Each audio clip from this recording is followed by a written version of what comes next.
In other news, an extraordinary political development in Israel. Ephraim Graham has that story and more from the CBN newsroom. Ephraim. Andrew, Israel's Prime Minister Benjamin Netanyahu is requesting a presidential pardon from Israel's President Isaac Herzog. The request is unprecedented, and if granted, it would end one of the longest trials in Israel's history. Chris Mitchell brings us the story. He's reporting from Jerusalem. The office of President Herzog called it an extraordinary request, carrying significant implications. While Netanyahu is charged with fraud, breach of trust, and accepting bribes in 3 separate cases, he's not been convicted of anything.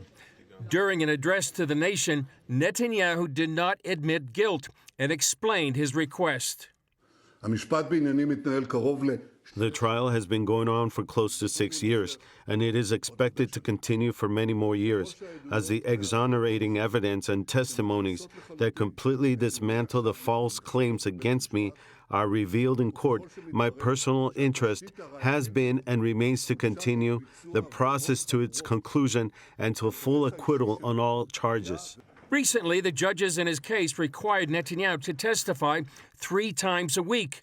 He called that a tipping point, an impossible demand, and said that a pardon would help unify the country in the face of multiple threats against the Jewish state. The continuation of the trial tears us apart from within, stirs up this division, and deepens rifts. I am sure, like many others in the nations, that an immediate conclusion of the trial would greatly help to lower the flames and promote the broad reconciliation that our country so desperately needs. The request comes just weeks after U.S. President Trump urged Herzog to pardon Netanyahu when he spoke to the Knesset.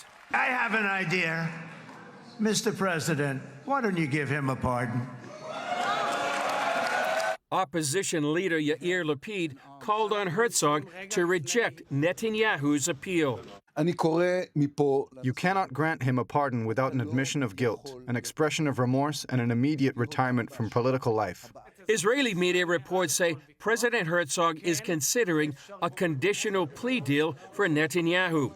But Herzog's office denied that.